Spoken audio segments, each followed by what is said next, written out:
Good morning, class. Today, we're looking at topic 7.4 on identifying trig graphs. So first, we have a basic sine and cosine graph. For a sine graph, it looks like this, and it continues to repeat itself like that. Cosine looks like this, and once again, that also repeats itself. So let's talk about a couple features of the sine and cosine graph. Well, the transformations will still be the same from what you're used to. The A value is what we call an amplitude. And the amplitude is the distance from the midline to the max and min of the graph. So as it continues to repeat itself, there's going to be a maximum height that it will reach and a minimum height that it will reach.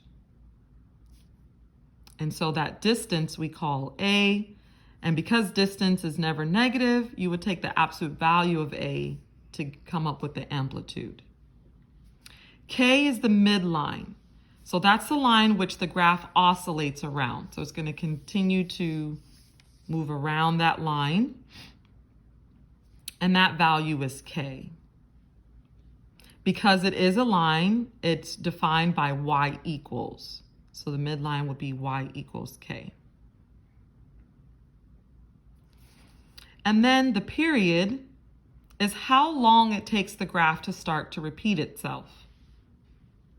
And so for sine and cosine, that's going to be 2 pi over b, and b is always in front of x.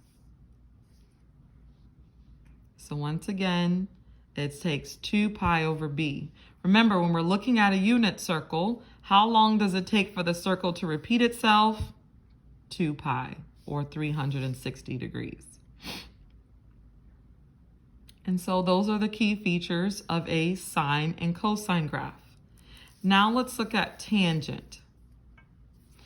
Now for tangent, the graph looks something like this.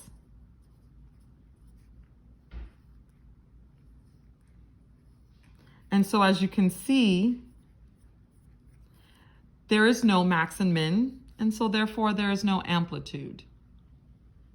The midline is still y equals k. And for tangent, it repeats itself a lot faster. So you find the period by doing pi divided by b, and b is always in front of x. And so for e-learning, we're not expecting you to graph the sine, cosine, or tangent function, but we are expecting you to be able to identify the parts. So let's look at some examples of that. So for the first example, we want to identify the period, the amplitude, and the midline. And I'm just using P, A, and M to abbreviate that. So starting with the period, if I'm looking at a sine function, the period is going to be 2 pi over b. So in this situation, our b is 2, because b is always in front of x. And when I simplify the fraction, I get pi. So the period is pi. The amplitude is always the absolute value of a. And so in this situation, it's the absolute value of 3. So the amplitude is 3. And then the midline is always y equals k. So in this situation, k is -1. And so there's the period, the amplitude, and the midline. Example number 2. For the period, 2 pi over b. b is 4. So when I simplify the fraction, it's pi over 2.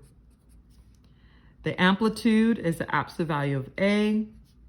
Remember, if there's no number in front, that's understood to be 1. So the absolute value of 1 is 1. And the midline is y equals k. In this situation, our k is 3.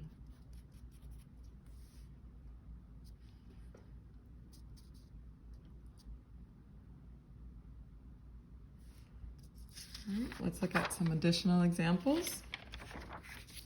Example number 3. For the period, remember it's still sine, so it's 2 pi over b. Our b in this situation is 1/2.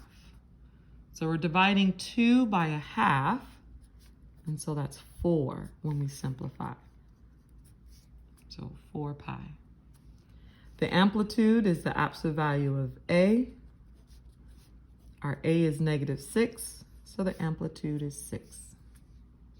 And the midline is y equals k. There is no number in the back, so it's y equals 0. And then example number 4, please note this is tangent. So remember tangent, we have different rules, right? So for the period, it's going to be pi over b. Our b in this situation is 2, so the period is pi over 2. Remember, for tangent, there is no such thing as amplitude, so you can say none or doesn't exist. And then the midline is y equals k, and in this situation, it's -1, so the midline is y equals -1. So pretty simple, so we'll do a quick recap.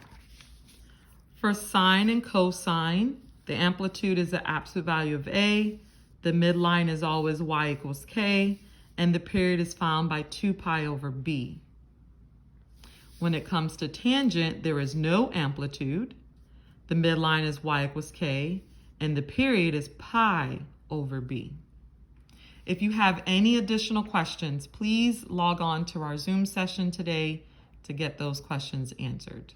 Have a wonderful day.